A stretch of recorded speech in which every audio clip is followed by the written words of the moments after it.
আমরা কে কতটুকু আমল করি, আমাদের আমলের সংখ্যা আল্লাহ তাআলার কাছে গণনা হয় না, বরং আল্লাহ তাআলার কাছে আমাদের আমলগুলো ওয়েটফুল কিনা, ওজন কিনা, ভারী কিনা, স্বচ্ছ কিনা, পবিত্র কিনা, এটাই আল্লাহ তাআলা যাচাই করেন। যেমনি ভাবে সূরা মুলকের মধ্যে আল্লাহ তাআলা বলেন, আল্লাযী খালাকাল মাউতা ওয়াল হায়াতা লিয়াবলুয়াকুম আইয়ুকুম আহসানু আমালা। আল্লাহ তাআলা প্রত্যেকটা মানুষকে জীবন দিয়েছেন এবং মরণও দিয়েছেন। আগে এখানে আল্লাহ তাআলা মরণের কথা বলছে, তারপরে জীবনের কথা বলছে। মরণ জীবন এই দুটো আল্লাহ তাআলা দিয়েছেন লিয়াবলুয়াকুম আইয়ুকুম আহসানু আমালা, যাতে করে আল্লাহ তাআলা পরীক্ষা করতে পারেন তোমাদের মধ্য হতে কার আমল কত সুন্দর। এখানে কিন্তু বলে নাই কার আমল কত বেশি। আসসালামু আলাইকুম ওয়া রাহমাতুল্লাহি ওয়া বারাকাতুহু।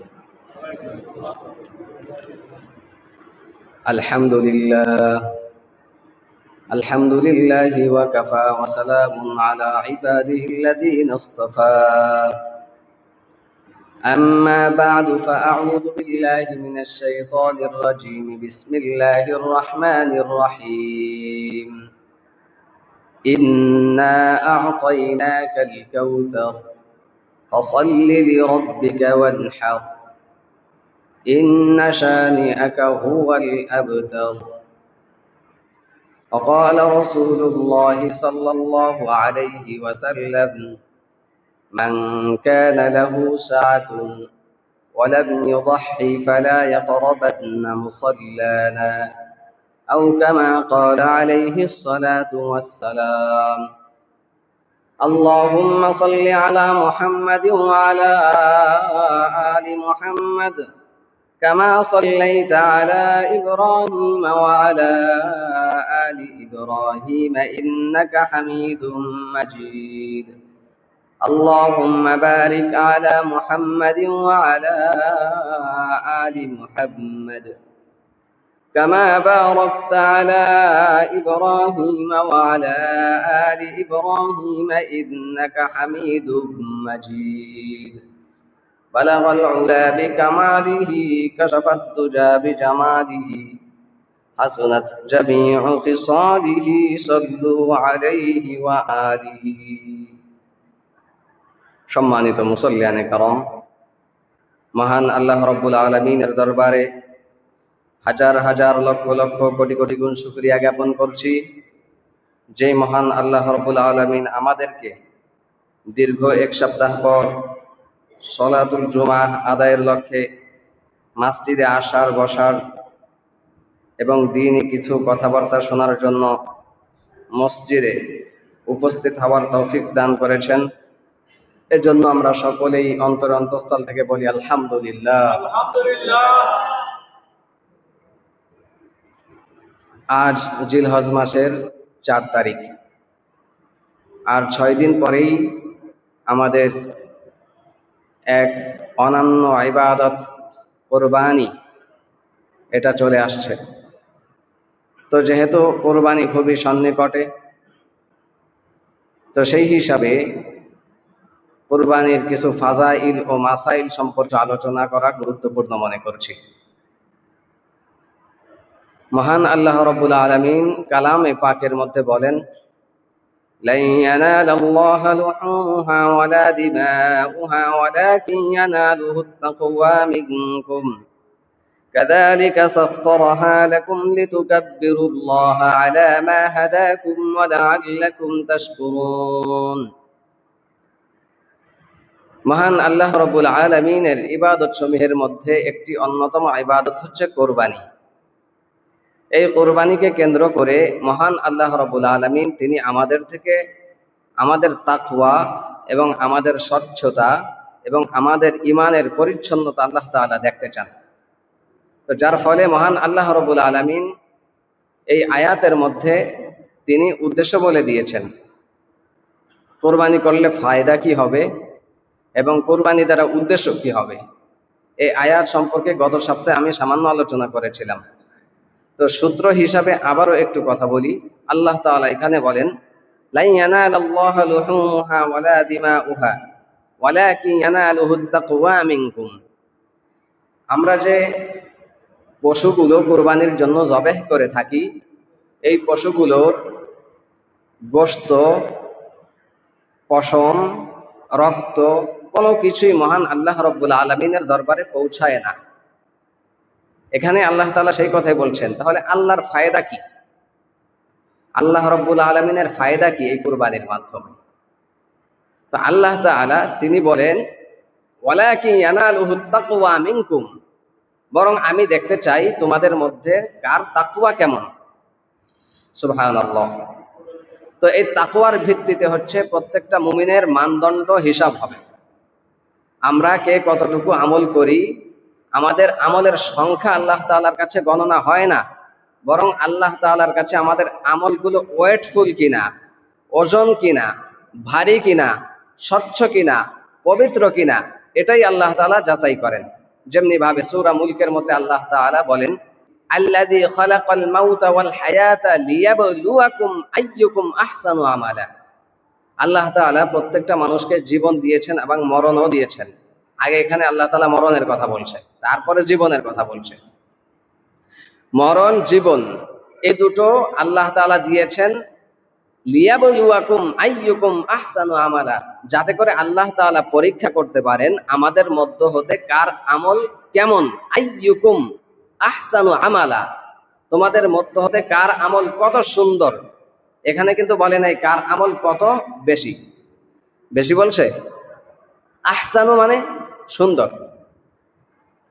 তো আল্লাহ তাআলা এখানে এই আয়াত দ্বারা বোঝাচ্ছেন যে মানুষের থেকে আল্লাহ তাআলা কোনো সংখ্যা চান না। তিনি চান ইবাদত ওয়েটফুল কিনা, ইবাদত ওজনওয়ালা কিনা, ইবাদত পরিচ্ছন্ন কিনা, পরিষ্কার কিনা।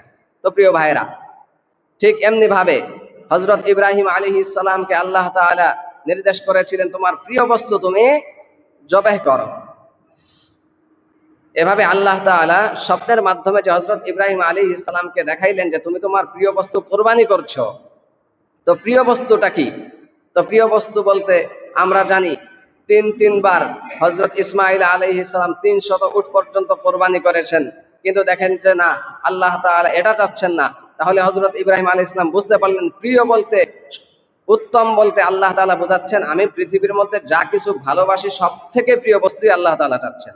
স্বাভাবিকভাবে কোরবানি বা জবাহ এর ক্ষেত্রে তো পশু পাখি এগুলিই ধর্তব্য। তো সেই হিসাবে হযরত ইব্রাহিম আলাইহিস সালাম তিনি এইভাবে উটের মাধ্যমে কোরবানি করেছিলেন। কিন্তু যখন বুঝতে পারলেন না, যদি কোরবানি হয়ে যেত তাহলে আল্লাহ তাআলা তার চাইতেন না, তাহলে আল্লাহ কেন চাচ্ছেন? তাহলে বুঝলেন যে প্রিয় বস্তু যাচ্ছে। তো প্রিয় বস্তু এছাড়া আর কি হতে পারে? এছাড়া ওনার সব থেকে যে প্রিয় মূল্যবান সন্তান হযরত ইসমাঈল আলাইহিস সালামকে আল্লাহ তাআলা চাচ্ছেন, সেটাই বুঝতে পারছিলেন। তো দেখুন, তো আল্লাহ তাআলা আসলেই কি হযরত ইসমাঈল আলাইহিস সালামকে চেয়েছিলেন, নাকি ইসমাঈল আলাইহিস সালামকে দেওয়ার জন্য ইব্রাহিম প্রস্তুত আছেন কিনা সেটা দেখতে চেয়েছিলেন?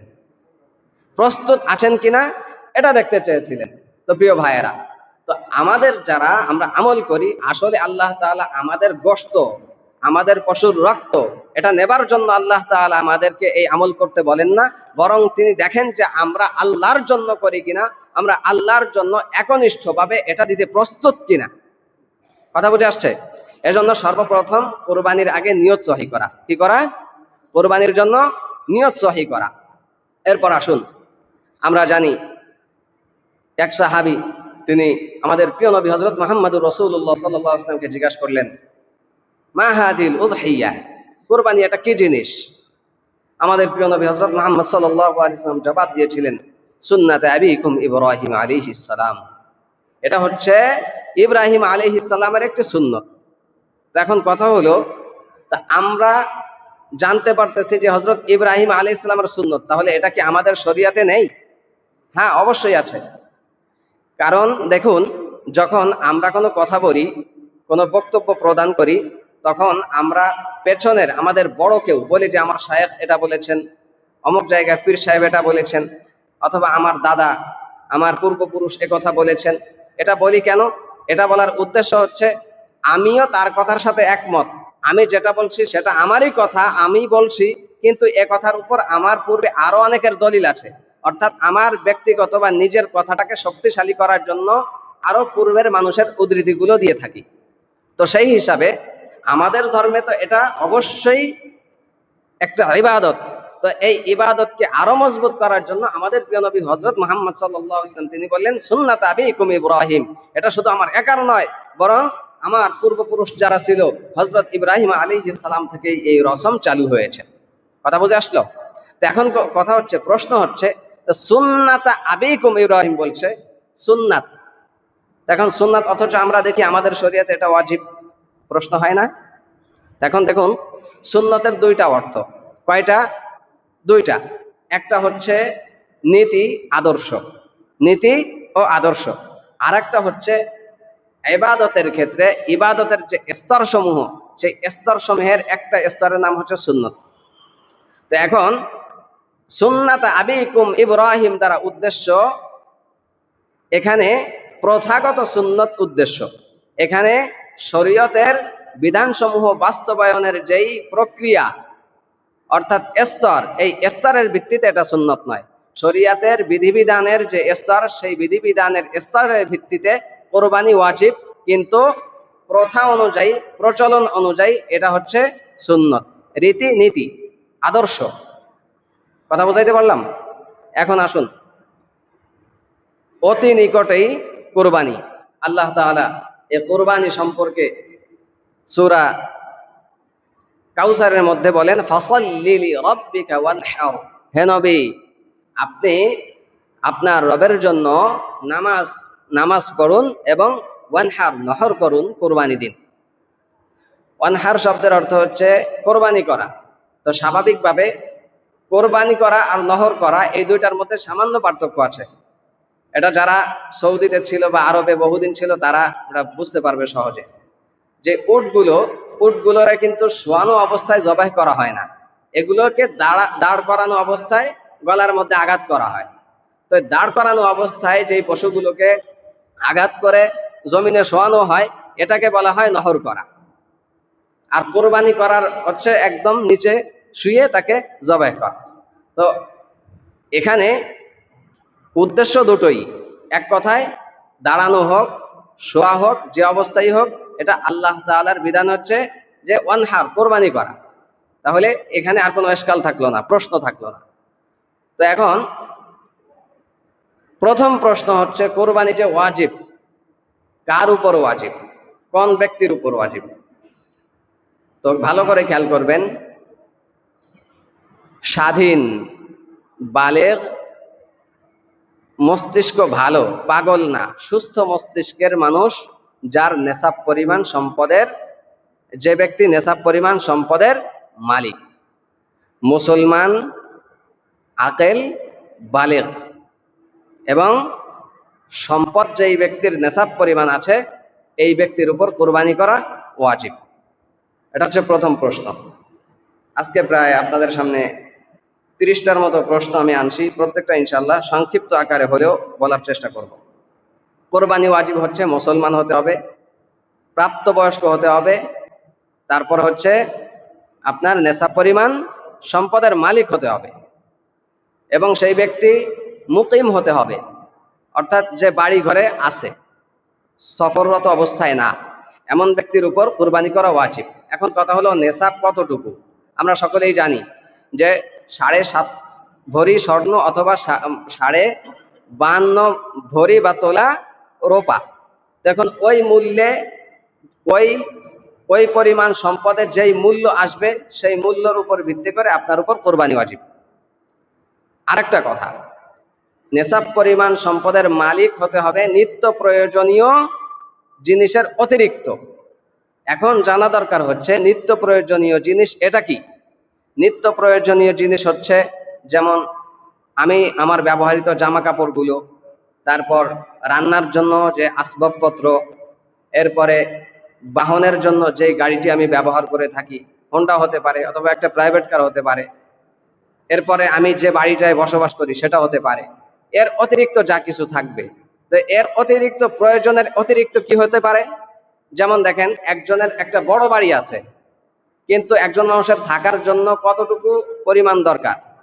একটা ফ্ল্যাট হলেই একজন ব্যক্তির জন্য বা একটা পরিবারের জন্য যথেষ্ট। কিন্তু পুরা যে ফ্ল্যাট আছে, মনে করেন 10 তলা বিল্ডিং, সে 1 তলায় থাকে আর বাকি 9 তলা ফ্রি ভাড়া দেওয়া, তাহলে বুঝতে হবে ওই 9 তলা হচ্ছে তার প্রয়োজনের অতিরিক্ত। গাড়ি আছে 2টা, একটা এসে চড়ে আর একটা ভাড়া দেওয়া, তো যেটা চড়ে সেটা বাদ দিয়ে যেটা বাকি সেটার উপর সেটাই হচ্ছে প্রয়োজনের অতিরিক্ত সম্পদ। আপনার হান্ডি পাতিল অনেক আছে, এই যে আপনাদের এলাকায় কি বলে যে টিনের ঘরের উপরে যে চাঙ্গি বলে নাকি, আমাদের এলাকায় চাইং বলে, চাঙ্গি, ওইটার উপর মনে করেন অনেক হান্ডি পাতিল রেখে দেয়, যেটা সারা বছর ব্যবহৃত হয় না। হতে পারে সারা বছরে 1বার কিংবা 2বার আপনার ওই উপরে রেখে দেওয়া বস্তুটাও এটা কি প্রয়োজনের অতিরিক্ত। মা বোনদের যে স্বর্ণ গহনা ওনারা যেগুলো ব্যবহারও করে থাকে সেগুলো প্রয়োজনের অতিরিক্ত। কথা বুঝে আসছে? তাহলে আমরা বুঝলাম প্রয়োজনের অতিরিক্ত যেই ব্যক্তির উপর নেশাব পরিমাণ সম্পদের মাল থাকবে তার উপর কোরবানি করা ওয়াজিব। এরপর আসুন কোন সময়ে কোরবানি করতে হবে। এই যে নেশাব পরিমাণ সম্পদের মাল, এই মালটা থাকতে হবে এই মাস, এটারে বলা হয় জিলহজ মাস। জিলহজ মাসের 10, 11, 12, 10, 11, 12 তারিখের মধ্যে যেই ব্যক্তির কাছে নেশাব পরিমাণ সম্পদ থাকবে সেই ব্যক্তির উপর কোরবানি করা ওয়াজিব। এখানে আর জাকাতের মধ্যে একটু পার্থক্য হচ্ছে, জাকাত ওয়াজিব হওয়ার জন্য ওই মালের উপর পূর্ণ 1 বছর মানে থাকা বা মানে ঘোরা এটা আবশ্যক, এটা জরুরি। কিন্তু কোরবানির ক্ষেত্রে এটা নয়, সারা বছর কোনো সময় তার কাছে মাল ছিল না, কিন্তু কোরবানির এই 3 দিনের কোনো একদিন অথবা পূর্ণ 3 দিন অথবা কোনো একদিনের কোনো এক অংশে সে এই সম্পদের মালিক হয়েছে, তাৎক্ষণিকভাবে ওই মুহূর্তেই তার উপর কোরবানি করা ওয়াজিব। আচ্ছা, এরপর অপ্রাপ্তবয়স্ক ব্যক্তি তার উপর কোরবানি করা ওয়াজিব কিনা। এমন আছে অনেক ধনী পরিবার, সন্তানাদিদের নামে অনেক জায়গা জমি ঘর বাড়ি লিখে দেওয়া আছে, কিন্তু নেশাব পরিমাণ সম্পদেরও সে মালিক, তো এই ব্যক্তির উপর কোরবানি ওয়াজিব কিনা? না, এই শিশুর উপর, নাবালিক শিশুর উপর কোরবানি ওয়াজিব নয়। তবে যদি বাবা মা তার পক্ষ থেকে করে দিতে চায় তাহলে সে সওয়াবের অধিকারী হবে এবং সবটা পিতামাতাও পাবে, আর এটা করা হচ্ছে মুস্তাহাব, ওয়াজিব নয়। এরপরে মুসাফির ব্যক্তির উপর কুরবানি ওয়াজিব কিনা। ধনী, সম্পদ আছে, অনেক সম্পদ, কিন্তু সে এখন মুসাফির।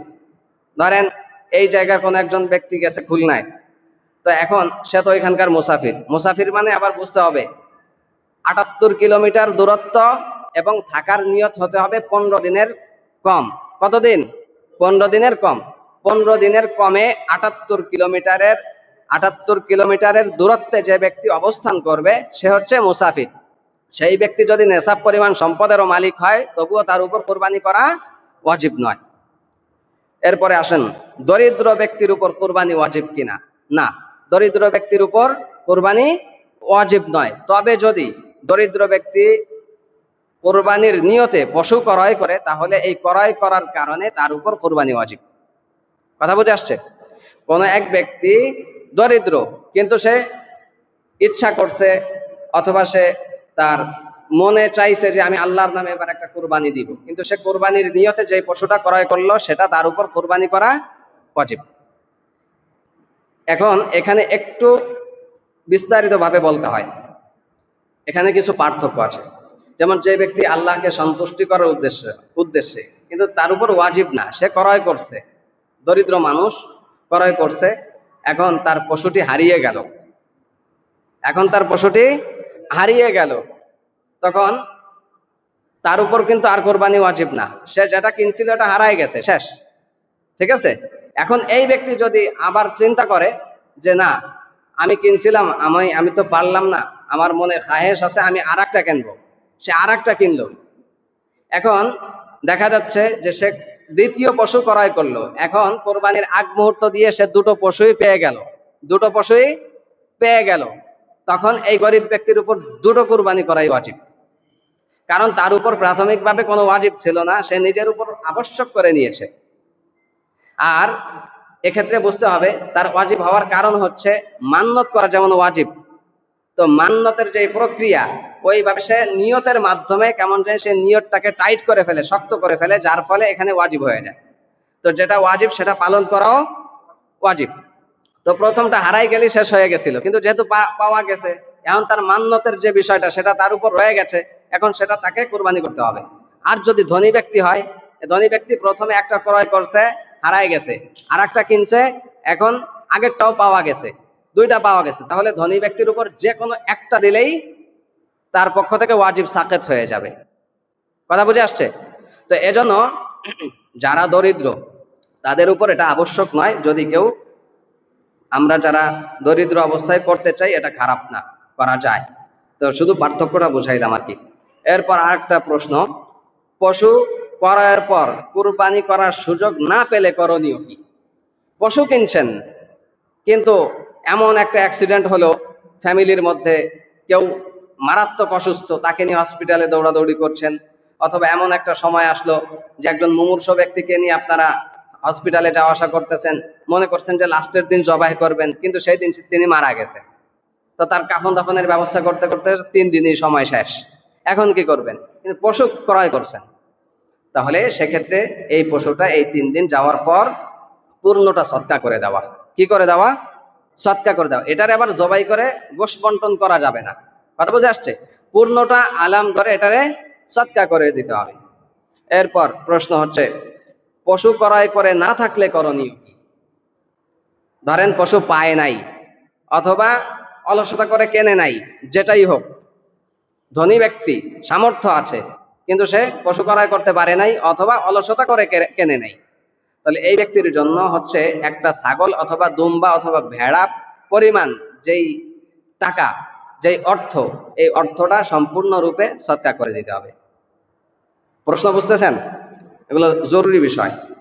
এরপরে এখন কোরবানি প্রথম দিন কখন থেকে করা যায়? কোরবানির যে শুরুর দিন, এই দিন কখন থেকে কোরবানি করা যায়? কোরবানির ঈদের যে নামাজ হয়, ঈদুল আজহার নামাজ, এই নামাজের পর থেকেই কোরবানি করা যাবে। এখন এটা হচ্ছে যে এলাকার মধ্যে নামাজ হয় কোরবানি ঈদের নামাজ, কিন্তু আগে একটা সময় এমন ছিল যে এলাকার মধ্যে নামাজ হইতো না, জুমার নামাজও হইতো না, যে এলাকার মধ্যে ঈদের নামাজও হইতো না, ওই এলাকাগুলোর ক্ষেত্রে এটা আবার ভিন্ন। সেসব এলাকায় সাথে সাথে করা যায় না, তারা লেট করবে এই পরিমাণ যে অন্য কোথাও নামাজ হয়েছে কিনা। আর যে এলাকায় মনে করেন বৃষ্টি বাদলের কারণে কোনো ব্যক্তি নামাজই পড়তে পারে নাই, এমন প্রচুর বৃষ্টি, যে বৃষ্টির কারণে মানুষ ঈদগাহেই আসতে পারে নাই, অথবা অথবা নামাজেই আসতে পারে নাই, তো এই ব্যক্তিরা ওই অনুমান করে ধারণা করে নিবে যেই সময়টাতে স্বাভাবিকভাবে নামাজ হয়, 9টা 10টা 8:30 এরপর থেকে তারা কোরবানি করলে কোরবানি সহি। আচ্ছা, রাতে কোরবানি করা যাবে কিনা? রাতে কোরবানি করা যাবে কিনা? হ্যাঁ, প্রথম দিন একদম যে 10 তারিখ, 9 তারিখ বাদে 10 তারিখ 11 তারিখ, এই 2 দিনের রাতে পশু জবাই করা যাবে, কিন্তু 12তম যে দিন যাওয়ার পরে রাত আসে, ওই রাতে আর করা যাবে না, কারণ ওই দিন হচ্ছে সন্ধ্যার পর থেকে 13 তারিখ শুরু হয়ে যায়। কথা বুঝে আসছে? তো এই জন্য 10 ও 11 তারিখের রাতে কোরবানি করা যাবে, কোনো সমস্যা নেই। তবে সেক্ষেত্রে একটু ফলো করতে হবে যে অন্ধকার থাকে কিনা, বা রক কাটার ক্ষেত্রে, জবাইয়ের ক্ষেত্রে উল্টাপাল্টা হয় কিনা। যদি উল্টাপাল্টা হওয়ার সম্ভাবনা থাকে এবং আলোর কমতি থাকে, তাহলে সেক্ষেত্রে কুরবানি করা কিন্তু মাকরু হবে। তো যেহেতু বর্তমান আধুনিক যুগ, লাইটিং এর কোনো অভাব নেই, তো সেই হিসাবে এখন মাকরু বলা যায় না। এরপর কোন কোন প্রাণী দ্বারা কোরবানি করা যাবে? স্বাভাবিকভাবে 3 প্রকার, 3 কোয়ালিটির পশু দিয়ে কোরবানি করা যাবে, কিন্তু এটার মধ্যে আবার প্রকার আছে। তো উটের মধ্যে উট এক প্রকার, গরুর মধ্যে 2-3 প্রকার আছে, যেমন গরু, মহিষ, আর একটা আছে কাটরা বলে। কাটরা আমরা আমাদের দেশে নাই, ইন্ডিয়াতে পাওয়া যায়। তো কাটরা, গরু, মহিষ, এটা 2 ধরনের হলো। আর আরেক ধরন হচ্ছে ছাগল ধরন, ছাগল, তারপরে হচ্ছে ভেড়া, দুম্বা, এগুলা। তাহলে আমরা বুঝতে পারলাম মোট 6 প্রকার প্রাণী দিয়ে আমরা কোরবানি করতে পারছি। উট, গরু, মহিষ, ছাগল, ভেড়া, দুম্বা। তো এই 6টার বাইরে আমাদের দেশে অন্য কোনো পশু দিয়ে কোরবানি করা জায়েজ নেই। প্রশ্ন হলো, নর মাদি উভয় প্রকার প্রাণী দিয়ে কোরবানি করা যাবে কিনা? হ্যাঁ, যাবে। যে সকল প্রাণী দ্বারা কোরবানি জায়েজ, ওই শ্রেণীর মানে নর হোক, মাদি হোক, অথবা আর একটা কি জানি বলে, মানে যেটা হিজড়া, ওটার কি বলে, বলদ, বলদ, নর, মাদি সব প্রাণী দিয়েই কোরবানি করা সহি আছে। এখন প্রশ্ন হচ্ছে, কোন প্রাণীর বয়স কত হতে হবে? কোরবানির পশু, এই পশুর বয়স কত হবে? উট সর্বনিম্ন 5 বছর। উট কত বছর? সর্বনিম্ন 5 বছর। গরু মহিষ সর্বনিম্ন 2 বছর। ছাগল ভেড়া দুম্বা 1 বছর। এখানে একটু সুযোগ আছে, ভেড়া আর দুম্বা যদি দেখতে মনে হয় যে এটা হৃষ্টপুষ্ট এত যে দেখলে মনে হয় যে এটা 1 বছরের থেকে বেশি, তাহলে এই ভেড়া আর দুম্বা দিয়ে কোরবানি করা যাবে। তবে ছাগল কোনো অবস্থাতেই 1 বছরের কমে এটা দ্বারা কোরবানি করা যাবে না। কথা বুঝে আসছে? এক্ষেত্রে অনেক সতর্কতার সাথে আমাদের পশু ক্রয় করতে হবে। যারা পশু বিক্রি করে, আমার তো মনে হয় যে যারা এই বিশেষ করে কোরবানির সিজনে এই কোরবানির বয়সী উপযুক্ত নয় এমন কোন প্রাণী তারা যদি হাটে উঠায়, তাহলে তাদেরকে শাস্তির ব্যবস্থা করা উচিত। কারণ এই বিক্রেতাদের কারণে বহু মানুষ ভুলে ক্রয় করতেছে এবং তারা ইচ্ছাকৃতভাবে জানা সত্ত্বেও তারা মানুষের কাছে এমন একটি পশু ধরিয়ে দিতেছে যেটার মাধ্যমে কোরবানি সহি না। তো এজন্য আমরা যারা পশু চিনি, আমরা তাদেরকে নিয়ে যাব, তাদেরকে নিয়ে গিয়ে এই পশুগুলো কেনার চেষ্টা করবো ইনশাআল্লাহ। প্রশ্ন হচ্ছে শরিকানায় কোরবানি করা যাবে কিনা? হ্যাঁ, এখানে গরু এবং উট এই 2 শ্রেণীর প্রাণীতে সর্বোচ্চ 7টা পর্যন্ত শরিক রাখা যায়। কয়টা? 7টা। এর ভেতরে 3 হইতে পারে, 2 হইতে পারে, 4 হতে পারে, 5 হইতে পারে, 6 হতে পারে, যে কোনো একটা হলেও চলবে, সমস্যা নেই। এমন না যে সেই 7ই লাগবে। এরপর শরিকদের মধ্যে বন্টন কিভাবে করব? শরিকদের মধ্যে বন্টন করতে হবে ওজনের মাধ্যমে। কিসের মাধ্যমে? ওজনের মাধ্যমে। কোনো প্রকার অনুমান এখানে চলবে না। আনুমানিক ভাগ করা, অনুমানের ভিত্তিতে ভাগ করা, এটা সম্পূর্ণ নিষিদ্ধ। শরিকদের মধ্যে কারোর নিয়তের ত্রুটি থাকলে সেই কুরবানি সহি হবে কিনা, 7টা ভাগ অথবা 6টা ভাগ, যে কয়টাই শরিক হোক না কেন, তো শরিকের মধ্য হতে 5 শরিকের নিয়ত ভালো আছে অথবা 6 শরিকের নিয়ত ভালো আছে, একজনের নিয়ত সহি নাই, ভালো নাই, তাহলে সম্পূর্ণ কোরবানিটাই নষ্ট হয়ে যাবে, কোরবানি সহি হবে না। এক্ষেত্রে শরিকানা নির্বাচনের ক্ষেত্রে আমাদেরকে সতর্ক দৃষ্টি রাখতে হবে। আজকে হয়তো একটু সময় বেশি লাগলেও সময় একটু আমাকে দেন, আর আমারও শেষ জুমা। তো যাই হোক, শরিকানার মধ্যে আমরা এটা যাচাই করব যে তার ইনকাম হালাল কিনা। তো যদি দেখা যায় যে কোনো একজন ব্যক্তির নিয়ত সহি না, শুধুমাত্র সে গোশত খাওয়ার উদ্দেশ্যেই কোরবানি দিতেছে, তাহলে বাকি 6 জনের বা বাকি 5 জনের সকল শরিকের কোরবানি নষ্ট হয়ে যাবে। তবে হ্যাঁ, এতটুকু হবে, সে কোরবানির সওয়াব পাবে না, কিন্তু তার যেই ওই ব্যক্তির উপর যে ফরজ ছিল বা ওয়াজিব ছিল, সেই ওয়াজিব সাকেত হয়ে যাবে, কিন্তু সওয়াব হবে না। তো যে জিনিসের সওয়াব হবে না, তো লাভ আছে সেটা করে? আমাদের তো উদ্দেশ্য গোশত খাওয়া না, আমাদের উদ্দেশ্য হচ্ছে তাকওয়া হাসিল করা। এরপর হারাম ইনকাম যেই ব্যক্তি করে, হারাম ইনকামকারীকে শরিকানায় রাখা যাবে কি না, একটা প্রশ্ন। কিন্তু সর্বোচ্চভাবে একে বয়কট করা উচিত। সর্বোচ্চভাবে এই হারাম ইনকামের ব্যক্তিকে বয়কট করা উচিত, যাতে করে সামাজিকভাবে একটা চাপ আসলে যাতে করে সে লজ্জায় হোক শরমে হোক সে তার হারাম ইনকামটা বাদ দিয়ে দেয়। কথা বুঝছেন? বাকি হারাম ইনকাম করে কিন্তু তার হালালেরও উৎস আছে, সে যদি পরিষ্কার পরিচ্ছন্নভাবে বলে যে ভাই আমি তোমাদের সাথে দিব, কিন্তু আমার হারাম টাকা থেকে নয়, সম্পূর্ণ হালাল যে আমার কামাই, এই ইনকামের ভিত্তিতে আমি তোমাদের সাথে কোরবানি দিব, তাহলে সহি আছে। কথা বুঝছেন? কিন্তু স্পষ্টভাবে যে ব্যক্তি হারামখোর, তাকে সাথে নিবেন না। কোরবানির জন্য উত্তম পশু কোনগুলো? কোরবানির জন্য উত্তম পশু হচ্ছে হৃষ্টপুষ্ট, যেই মোটা সোটা, এগুলা আমরা সকলেই জানি যে কোরবানির দিনগুলো এবং যে ঈদের দিনগুলো, এগুলোতে রোজা রাখা হারাম। রোজা রাখা হারাম, কারণ কি আল্লাহ তাআলা এই দিন তার মনোনীত যে ধর্ম ইসলাম, এই ইসলাম যারা গ্রহণ করেছে প্রত্যেকটা মুসলমানের জন্য আল্লাহ তাআলার পক্ষ থেকে এই দিনের মেহমানদারির ব্যবস্থা। দেখেন, সমাজের মধ্যে যেই ব্যক্তি সারা বছর মানে গোশত খাওয়ার সুযোগ পায় না, সেই ব্যক্তিও কিন্তু কোরবানির ওসিলায় এক টুকরো গোশত তার ঘরে পৌঁছে। তো এটা কিন্তু এমনিতেই না, ধরেন সমাজের মধ্যে এমন গরিব কিন্তু আছে বছরের মধ্যে গোশত খায় না, কিন্তু এমনও আছে যে বছরের মধ্যে ধনী ব্যক্তিরা তার বাড়িতে কোরবানি ছাড়া এক টুকরো গোশত পৌঁছে দেয় না। এমন আছে না? আছে। তো দেখুন, তো আল্লাহ তাআলা এটাকে বিধান করার কারণে প্রত্যেকটা গরিবের ঘরেও মাংস পৌঁছে যাইতেছে। তো সেই হিসাবে প্রত্যেকটা ব্যক্তি আল্লাহর পক্ষ থেকে মেহমানদারির অন্তর্ভুক্ত হচ্ছে। তো এখানে আরেকটা প্রশ্ন আমি আপনাদের কাছে করি, বা আরেকটা কথা বলে যাই, যে অনেক এলাকা থেকে সমাজের মধ্যে বসবাস করে। অনেক এলাকায় দেখছি যে মসজিদ ভিত্তিক বা তারা সামাজিকভাবে কোনো সমাজের সাথে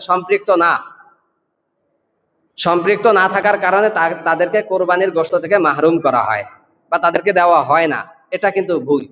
আমি সচক্ষে দেখেছি ঢাকা উত্তরার একটা এলাকার মধ্যে, আমি 1 বছর সেখানে আমার এক আত্মীয়ের বাসায় ছিলাম। আত্মীয় মোটামুটি ধনী, কিন্তু চলে ফিরে খাওয়ার মতো বাকি নেশাব পরিমাণ সম্পদের মালিক ছিল না, কিন্তু দেখছিলাম যে তার বাসায় 1 টুকরো গোশত আসে নাই, কিনে খেতে হয়েছে। তো এই জন্য এই যে ব্যাপারটা, এটা কিন্তু খুবই দুঃখজনক।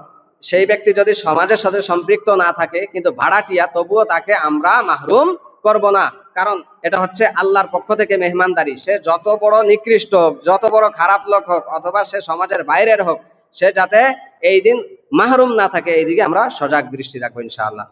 এরপর আসুন, কোরবানির পশু যদি অসুস্থ হয়, সেই অসুস্থতার কারণে সে মাজবাহ, যেখানে তাকে জবাহ করা হবে, এই পর্যন্ত যদি সে হেঁটে যেতে না পারে, তাহলে ওই পশু দ্বারা কোরবানি করা জায়েজ নাই।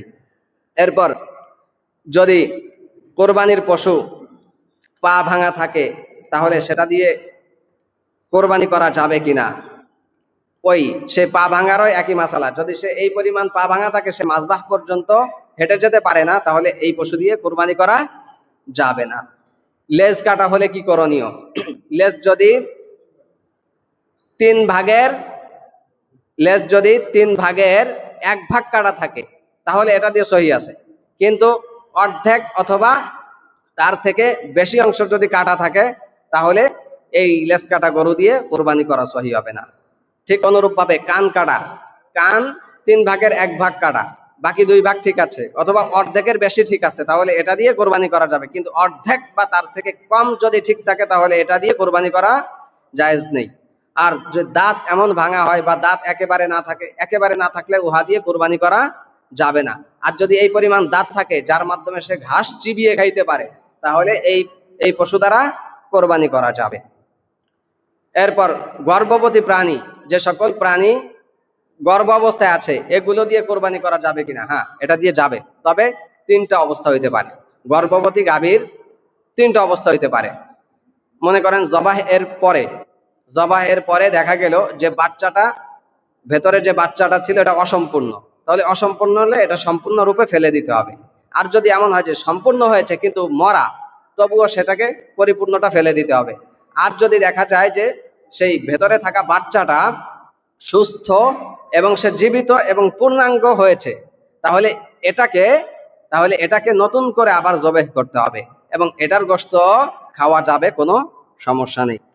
আর এক চোখ কানা, কিছুই দেখে না, এই প্রাণী দিয়ে কোরবানি করা যাবে না। আর যদি কিছু একটু মানে কানা হয়, একটা হচ্ছে অন্ধ আর একটা কানা। তো কানা মানে অল্প দেখে, আর অন্ধ মানে একেবারেই দেখে না। এক চোখে যদি একেবারেই না দেখে, তাহলে ওটা দিয়ে করা যাবে না। আর যদি এমন হয় যে সে কিছু অল্প দেখে, একটু কম দেখে, তাহলে এটা দিয়ে কোরবানি করা যাবে, কোনো সমস্যা নেই। এখন গুরুত্বপূর্ণ প্রশ্ন হচ্ছে, পশু জবাই কে করবে? পশু জবাইয়ের জন্য সর্বোত্তম ব্যক্তি হচ্ছে যিনি কোরবানি দাতা, তিনি। কথা বোঝাইতে পারছি? যিনি পশু কোরবানি দাতা, উনি এই কোরবানি জবাই করার সবচেয়ে অধিক উপযুক্ত। কথাটা আবার বলি, যিনি কোরবানি করবেন, যার কোরবানি ওনার নিজ হাতে পশু মানে জবাই করা, এটাই হচ্ছে সর্বোত্তম। কথাটা 3বার বললাম। কয়বার বললাম? 3বার। যারা পারেন ইনশাল্লাহ আপনারা এটা করবেন, আর যারা না পারেন, আমরা যারা আছি, ইমাম সাহেব, আলেম ওলামা, তাদের মাধ্যমে আপনারাই জবাইয়ের কাজটা করাই নিতে পারেন। আর একটা প্রশ্ন, সেটা হচ্ছে এই যে ক্রয়কৃত কুরবানির উদ্দেশ্যে যে পশুগুলো, এটার মাধ্যমে কোনো ফায়দা হাসিল করা যাবে কিনা, দুধ খাওয়া যাবে কিনা, হাল চাষ করা যাবে কিনা, এগুলো সম্পূর্ণ নিষিদ্ধ, এগুলো করা যাবে না। আরো অনেক কথা ছিল, যাই হোক, সময়ের সংক্ষিপ্ততার কারণে আমি এখানেই আলোচনা শেষ করছি।